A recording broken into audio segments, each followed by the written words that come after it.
Hi, Sophia. Thanks so much for doing this live chat with me. I really appreciate Hi, it. Lynn. So as you know, this month is Earth Month, and for the past 2 years, we've put together two sustainability reports, dissecting different areas of our business practices. The idea is to recognize our strength and weakness and identify areas for improvement. But to be honest, we're really stuck this year. We haven't made much progress other than planting 5 hectares of trees through a nonprofit called One Tree Planted and increasing the percentage of styles that include zero plastic fibers. But then our efforts were quickly offset as soon as we start hosting Fashion Week events. And this summer, we're also planning a pop-up in New York, which will probably also increase our carbon footprint. And so that's why we want to do video chats with you and pick your brains on how to use technology to become more sustainable. So why don't we start with the first question? Sophia, do you mind introducing yourself to our audience? Yes, of course. Hi, everyone. My name is Sophia. I am a journalist and a climate advocate. I like to say that I'm a climate optimist because I believe that the opposite of optimism is actually apathy, and we're very much in a climate delaying phase, and we need to activate as much as possible. So optimism is like a proactive choice to be involved in the movement. And yeah, I'm such a fan of PH5. I have always been. I love what you guys stand for. I love that there's an Asian female founder, of course. And just that sustainability has been part of PH5 since day one. I remember when you guys first launched and it was a big part of it. So it's really awesome to be here. And thanks for having me, Wei. Thank you. I love your concept of unlikely environmentalist, because as you know, we're a fashion brand and it's really hard to be an environmentalist, so to speak, um, because it involves trying to make people consume. So how can technology kind of help us become more of a sustainable, or like like to become more sustainable? How can we become a environmentalist in the field of fashion? Yeah. So I think I'd like to say that I'm an unlikely environmentalist. I'm an imperfect environmentalist, just to bring more people into the movement. So I think a lot of people think, oh, I can only be an environmentalist if I work at a climate nonprofit, if I'm an activist, if I do this. And that's actually not the case at all. Everyone is an environmentalist. Like from a very spiritual lens, like we ourselves as humans are nature. So we should all be environmentalists. So I think how tech can scale that is that there is nature-based solutions and there's tech-based solutions that can help scale nature-based solutions. And I think that we often forget that all the solutions exist within nature as well. And tech is just is a tool to scale it, so we become more efficient. So I think a lot of people paint the future as very like doom and gloom, like post-apocalyptic, like AI has taken over the world and like robots have dominated space and like technology is like, and we forget that we invent technology, we engineer technology. So whenever it comes to these solutions, we actually can engineer technology to scale these nature-based solutions. So for example, I think like AI gets like a bad rep in this space, and I was actually talking to someone who works in the shipping industry, and the shipping industry is one of the biggest carbon impact and footprint industries. One, they use fossil fuels, but two, it's also the number one way that we're able to transport goods. It's not through freight or train, it's through shipping. And a lot of times so much energy is wasted because ships will just wait at these ports for weeks. Like if you've been to Singapore and you look outside, it's like a huge shipping port. There'll be thousands of ships just waiting, and AI is able to actually calculate more efficient routes for these ships so they don't have to waste energy or time waiting at these ports. And that used to be a very like human error thing that we wouldn't be able to do because there's like so many moving parts and subcontractors and brands. That's the same for airline routes. And, I just think we have to remember for tech and any of this is that we can make it work for ourselves and to work more efficiently. And we have autonomy and agency in that. It's funny you said about AI because 2 years ago, when we launched the first sustainability report, we also launched a CGI that we hired as our chief decision scientist. And we got so much hate messages from our audience because they're saying how what, so you hire an AI instead of a real model, or stealing jobs from models, or like there are a lot of hate on AIs, but even having that person, like it's an artificial role that we created to bring someone, because both me and Zoe, my partner, we're very shy in front of cameras. We don't want to be in the face, like talking about the brand all the time. So we created a character to kind of rep us and like be the face of the brand to communicate with everybody else. And Yeah. I mean, even that role that we created, it's funny how that has actually, in fact, made us more sustainable because it forces us to set aside time and logistics and targets and goals. And it's an artificial concept, but it actually did move us towards more sustainable, becoming more sustainable.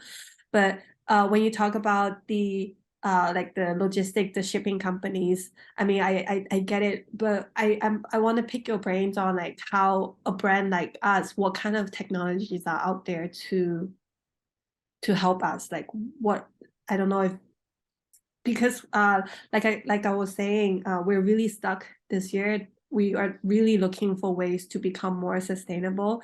I mean, we've really tackled materials. We're 90% and above sustainably sourced. And Yeah. like we want to better ourselves every year. So now we're at a point where we're trying to figure out what else can we do, so to speak. Yeah.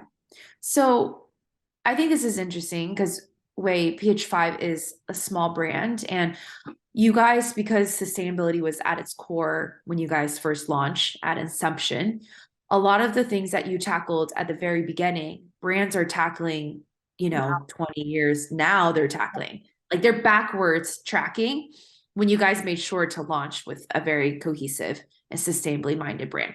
So I think that's hard I hear this a lot from small brands where they launch already with this like sustainability minded initiative. They have a foundation, their materials, their packaging, their supply chain is like everything. And then they put it out in the world.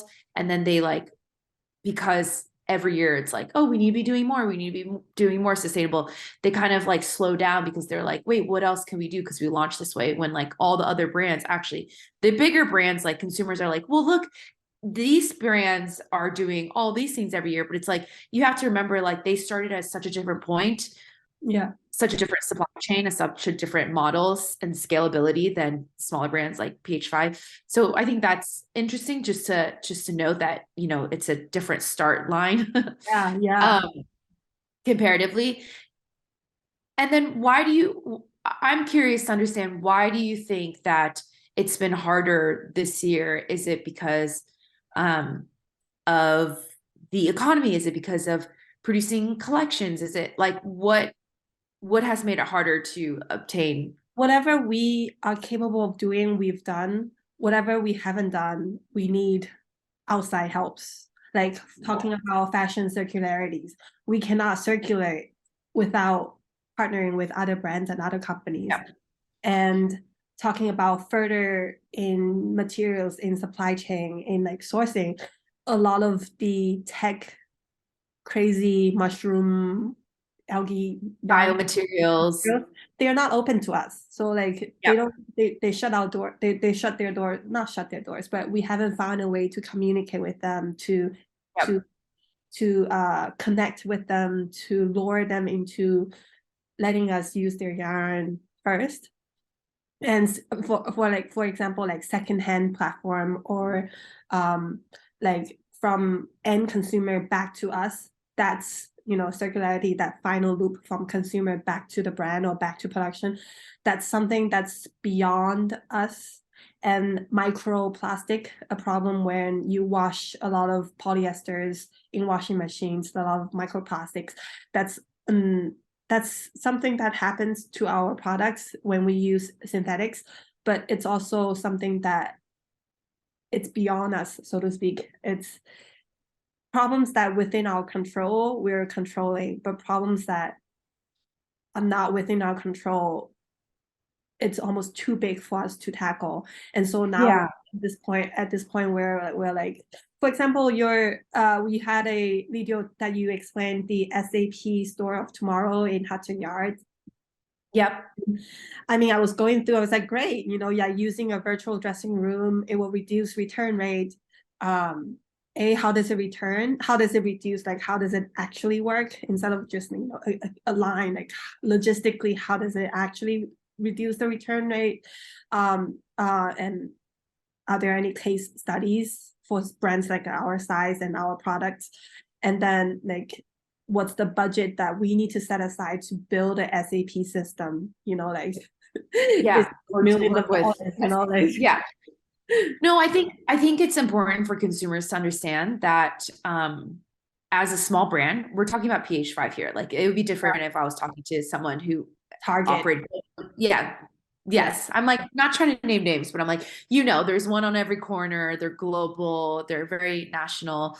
They have a lot of brick and mortars, a lot of storefronts. Like PH5 doesn't even have a storefront, right? Exactly. We're as lean can be, As lean as can be. And I think that it's important for consumers to understand there's a lot that brands can do and have control over. And it's important to focus on like your own carbon impact and maybe like the scope 1 and scope 2 emissions. So we can go into that a little bit later.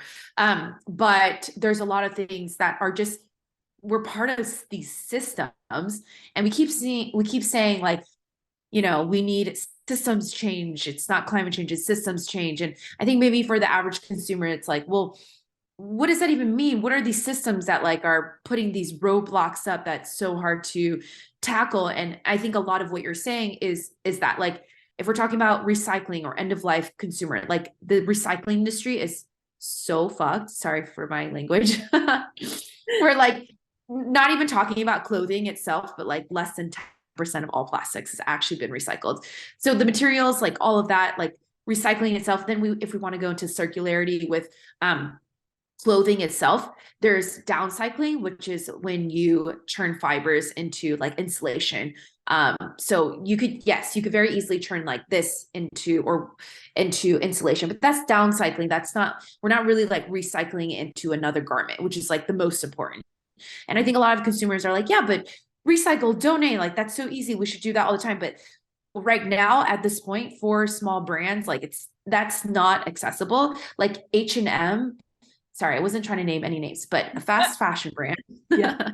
They came out last year. They had the Billy system. That's actually a machine from Hong Kong. You've heard of it. Yes. And it's this machine. It can like basically unspin fibers. And even if it's blended, so monofiber means that it's one fiber, obviously mono. And then polyfibers means there's multiple fibers, or blended means there's multiple fibers. And they said that the system can unblend it. But the thing that they did not communicate was that they can only do one garment at a time. It takes like weeks, if not months, to produce another garment. So if you're talking about someone at scale, it's like, they're like, donate your clothes, we could recycle it. But what is the actual quantity? Exactly. And the cost of doing that whole thing is the cost of doing that.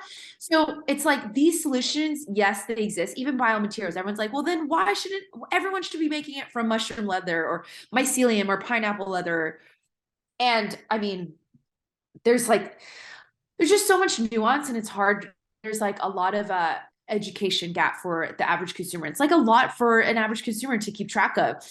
And even with like biomaterials, it's like, okay, first of all, most of these biomaterials at this point, they all have PVC coating because it's just like the durability of the biomaterial in order for it to last, to, if you're talking about shoes, it goes through rain, mud, whatever. So you need a PVC coating to make sure it's like it lasts and it's durable. Even for handbags, you're like moving around, you're packing it, it's in all these different weather conditions. It has this PVC coating for it lasting. So then it's still using like plastic, fossil fuels for the PVC coating. But then on the other side, it's like, you have recycled leather. So not leather, like virgin leather from, like from cows, but you have recycled leather, which can be a really sustainable option as well. And then it really goes down to what you're producing at scale. So if you're producing, like, I think also consumers, it's important for them to realize that there's minimums for everything. Like in order to be using any materials, anything, you have to have minimums. You have to be making a certain quantity for these productions, suppliers, to even manufacturers to even like want to go into business. Even from a brand side, a lot of the yarns behave differently. So like a lot of the recycled polyesters, or a lot of the like plant-based substitutes for synthetics, they behave differently. And for the purpose of our knit, we need yarns that are like certain stretchiness, certain things, certain like characteristic hand feel, thickness and all that. It's difficult to find sustainable yarns that will behave exactly the same as the yarns from before. And also for a lot of the degradable, like bio yarns, if they're not durable, then for our consumers to spend so much money buying a piece of PH5 only to find out that you can only wear it for a few times before it breaks down, like that's even worse. That's right. And then that just feels like fast fashion as well, when it's like deteriorating as you wear it. Right. And the whole point of PH5 is you guys are trying to not abide by like seasonal collections and all these things. It's like a PH5 dress should last you decades, and it should be something you pass on and you cherish. It's not like a one-time, like it's not like single-use outfit, I like to call them. It's something that like meant something for you when you buy it, and it went through a certain journey with you in life, Yeah. And it's supposed to have that emotional attachment as well. Like this represents something more than just like a piece of clothing. Like this is an extension of where I am in life, this chapter, this celebration, this joy, whatever it is. I'm not trying to confuse the consumers more when we're talking about these nuances of like scalability, biomaterials, etc. I'm just trying to show that it's climate sustainable solutions is never a binary answer. It will never be like this is sustainable or this is not. Like either natural fibers or synthetic fibers, or either vegan leather or real leather. Like it will never be an either or situation. Sustainability is a full spectrum, and it's important to understand the nuance that exists within each of these categories. And it's never ending. It's like a journey. It's something that you just have to take baby steps at it, and then like find ways, like and also they're just like there's not a perfect environmentalist human. There's just like will never be a perfect brand. And the whole notion of like a carbon zero, a carbon negative, a carbon neutral brand without using offsets is just like a complete lie and a complete myth. Every brand is going to have a footprint. That's just the reality of it. Every human has a footprint. I am breathing out carbon dioxide right now. I have a footprint just by existing. But the thing is that carbon dioxide is not the enemy. It's this excess of greenhouse gases or carbon dioxide. It's like when you have too much of anything, it's bad for you. If you drink too much water, you'll die. It's like there's something about like it's in moderation, that this like sense of equilibrium we've gotten out of. We need carbon in order to survive. We need carbon in order to regenerate plants and soil. But It's just when we have this excess of it, that's why we're trying to decrease it. So everyone's like, oh, we all need to be carbon negative and carbon zero. And it's like, well, we actually need to figure out where we can, like, why we have so much excess carbon in our footprint as well. And maybe we could talk about that from the report that you guys put out. Can you, like, from these sustainability reports that PH5 has done, like, where have you seen like the most waste in the process of when products are being made from PH5's supply chain? Waste, Yeah. it's probably shipping, logistics. Shipping. Yeah. And can you elaborate on So that? because it's from the production side, the yarns right now are 90% sustainably sourced, but that's not, and then we try to source the yarns within China because our factory is in China. But then the origins of the fibers, some of the trees are in Malaysia, Indonesia, the wools are in Australia. So that's carbon footprints from the very beginning, from the fiber end. But from the production of knitwear, say from the yarns to garments, it's actually a very clean process, which we're very proud because knitwear is a very environmental friendly category within fashion. It's not like Yeah. denim where you have so much wastewater chemicals.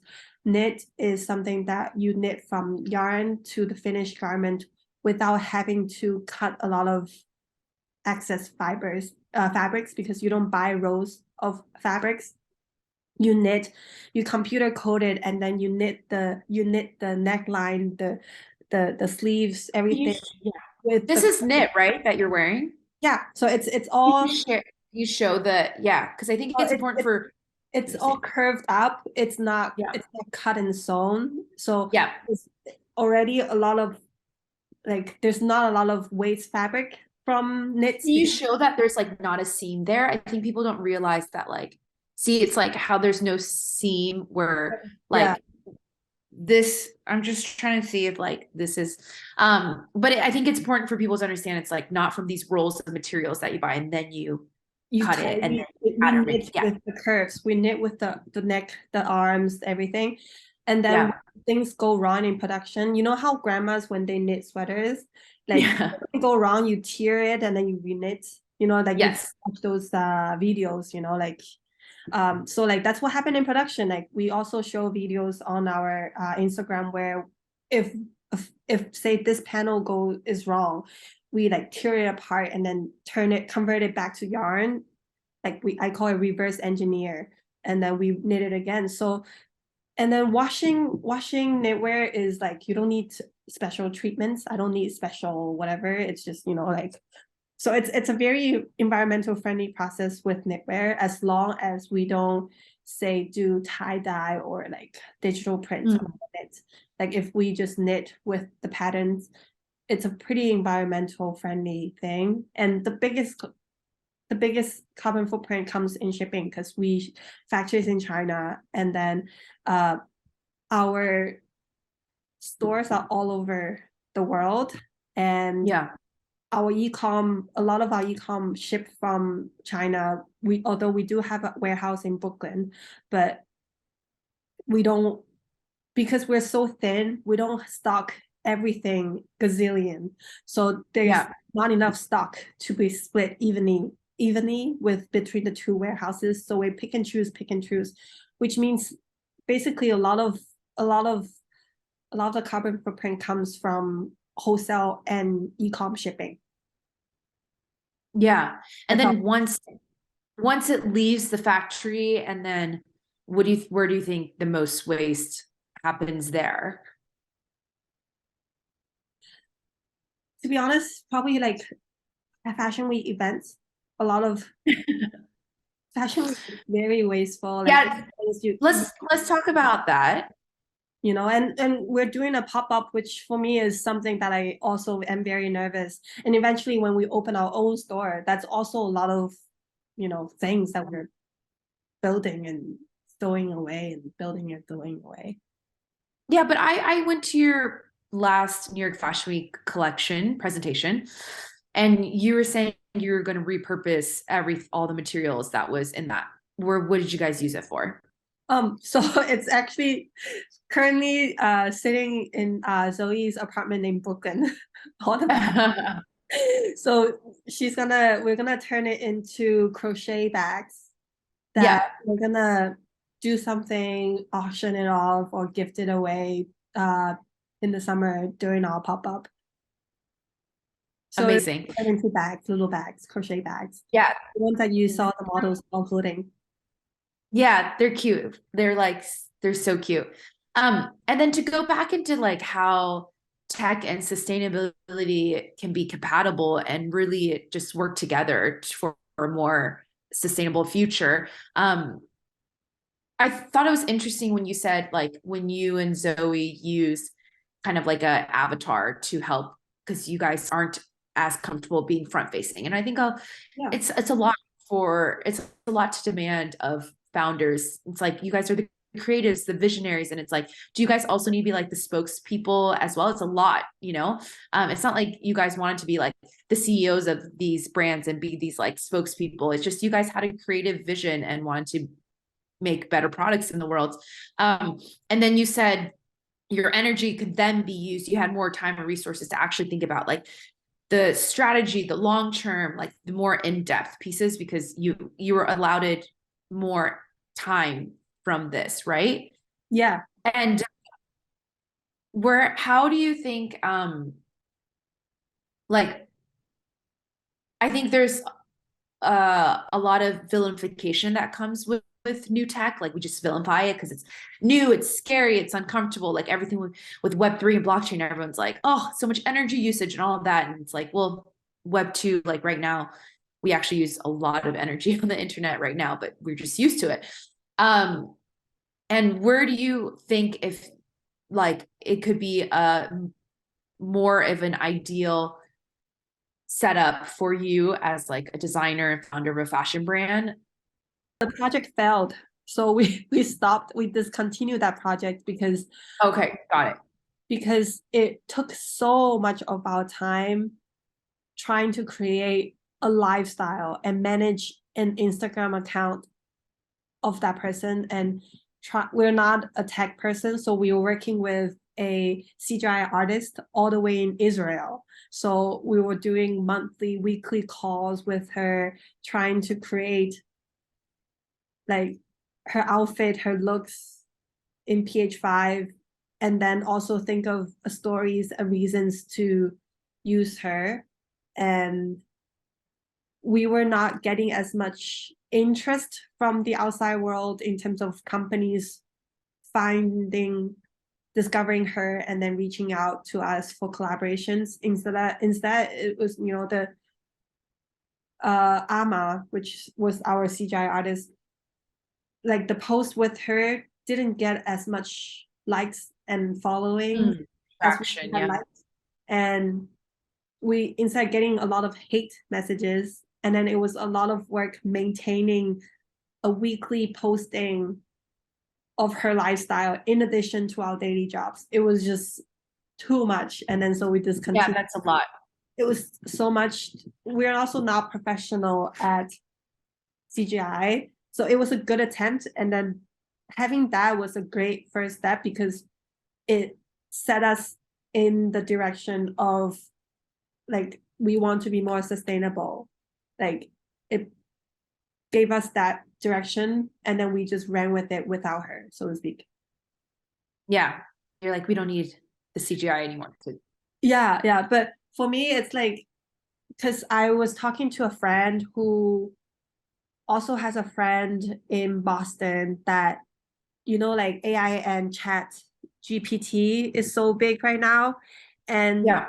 they're so powerful that they can actually design, they can create sketches, they can design. And the CEO of this company in Boston decided to lay off a lot of his employees and replace them with, AI and chat GPT. So for me, I can see how like AI and all that is something that we have to keep in mind, like keep an eye out for it, because it is going to change every industry, whether we like it or not. I'm just trying to understand how that is going to affect us, a very small brand, and how can we use it to benefit us, for example, to make us more sustainable, instead of letting it kind of hurt us in some way. Yeah. Yeah. Instead of it taking away jobs in the creative field or like green job sector. Yeah. Right, right. I always love this book by Daniel Pink. It's called Daniel Pink, A Whole New Mind, Why Right Brainers Will Rule the Future. And it basically, he talks about how in our society previously, we've really valued people with left brains, which is like the doctors, the lawyers, the accountants, like these are the people that we very much valued. And creatives, artists, they have more right brains. And he was saying with automation of everything and with new technology, there's no way that they could take on, like they can automate your taxes and, take those roles on, but they cannot create and design, a fashion collection that represents like the zeitgeist of our society right now. Or, they can't take away like a chef's love for just like creating, really incredible plant-based food, or they can't take away, an author's mind or a writer's mind of like how they see the world through their lens from their experiences. So I think that we are all a little bit like, it's a bit scary, like, oh, ChatGPT and AI, and it's like going to take away all these jobs. But I think that, there will always be those brands where they like copy and paste and put out the same thing that you see. And that's also what fast fashion brands are doing already, but with humans, right? So instead of having AI do it, fast fashion brands literally see what comes out on the runway, and then they have like 4 weeks to put it out, and they produce it, and they just copy exactly these designs. But at the end of the day, if you put them side by side, you can tell which one came from the heart and the soul and like the love of creativity for fashion, We right? copy a lot. I'm sure PH5 gets copied all the time because it's like this very memorable, like iconic design with like the hemline is like, the wave and the curve. Like I'm sure you guys get copied all the time, but if you put together like the copy next to a real PH5, I'm 100% you're going to be able to tell the real PH5 because that creativity just shines through and it just seems so much more authentic. It's like when you just meet someone, a person, and someone is just genuinely themselves versus like trying to be someone else. You could just tell when they're being genuine. So I think that this is already happening with humans where they copy designs but so that will continue happening with AI. But if you're like a genuinely creative person, you're just like operating from your own like essence of that, it will just penetrate through all this noise. It's just that, as you know, like as a brand, we try to really like push forward and be kind of very mindful of what's happening around us, and whether it's in the environmental issues or in the tech issues. So like with these new trends coming up, of course we can help but wonder like what how can we do something with it, like what do we like yeah, like how can we link the things, the technologies and stuff. I think maybe that led me to my last question. So I know you co-founded Stewart with the aim to close climate funding gap. Um, so I want to know if you, because as you know, I was talking about we donate 1 tree per every item sold, and also we do Earth Day T-shirts where we donate all the proceeds to plant trees. And I think in the coming years and years, we want to up our donations as well. I think my favorite brand is Patagonia, and I think that's where we we want to have more brands like Patagonia, and maybe in different different, because they're very sporty and massive. For us, we don't want to go that way. We want to stay niche and, designer and design, but we want to also kind of increase our donations and not, and so can you share with us some of your recommendations? How did you choose the organizations that Stuart partnered with, and kind of your whole idea behind Web3 and Stuart and the whole thing? Just wrap the conversation. Yes, yeah. Yeah. So I think Stuart is a reminder that technology, we build technology, we engineer technology, and we could build it for good. And that's the thing, is that technology is a tool. So you could use technology however you want, just like any tool. Like you could use, this is so morbid, but I'm like, you can use a knife for good to cook, or you can use a knife for other things, right? Yeah. And it's a tool. And I think we often forget that we are like the creators of the tool. And so we can engineer technology for good. And we're the ultimate creators of it. So Steward, yes, it exists to close the climate funding gap, where less than 2% of all global philanthropy goes to climate right now, which to me is like insane, less than 2%. Also, climate is the least charitable cause. We had a collection that yelled at Elon Musk. Nice. I love it. Space, and then we had a collection called Stay on Earth with the same idea. Nice. Everybody was I love it. Yeah, stay on Earth. Like, we want to be here. I don't want to go anywhere else. You spend all your money up there, like spend some money. I'm like, this is the most incredible, sacred, magical Earth. Like, what a gift to wake up to this every day. We know more about the outer space than we do about the ocean. About our ocean. Yeah, it's crazy. Yeah, our deep ocean is so fascinating. So anyway, so environment and climate is the least charitable donation cause of any charitable cause. And I think there's a disconnect between our natural world and our digital world. You see like Meta spending 36 billion to create the metaverse. You see investors buying like millions, spending millions to buy virtual land or to buy these lush forests. And you're like, our lush forests on this earth aren't even protected. Our carbon sinks here need to be protected. Who cares? Like, there is no digital world without a thriving natural world. Like, who even cares about your metaverse if like our world's right here? I agree. Yeah. It's so at odds with each other. So we built Steward to be the bridge between the natural and digital world, and to be like, there's no competition, that everything that exists in the digital realm needs to be protected in the natural world. So what it is that it's a digital art collection, and we use on-chain technology to make sure that climate nonprofits are continuously funded. So basically, there's art that mimics the 8 major ecosystems of our natural world. So the tundra, the taiga, the chaparral, the tropical rainforest, the ocean, etc. And then how we picked our climate nonprofit partners is that we picked specifically conservation and indigenous organizations that are already working in that said ecosystem. So they're already working. So for example, the tropical rainforest, we have the Articulations People Indigenous of Brazil. They're the largest, it's called APIB for short. They're the largest indigenous group in the Amazon rainforest. And the incredible woman, Sonia Guadalajara, who started it or who runs it, is the first Brazilian indigenous congresswoman there in Brazil.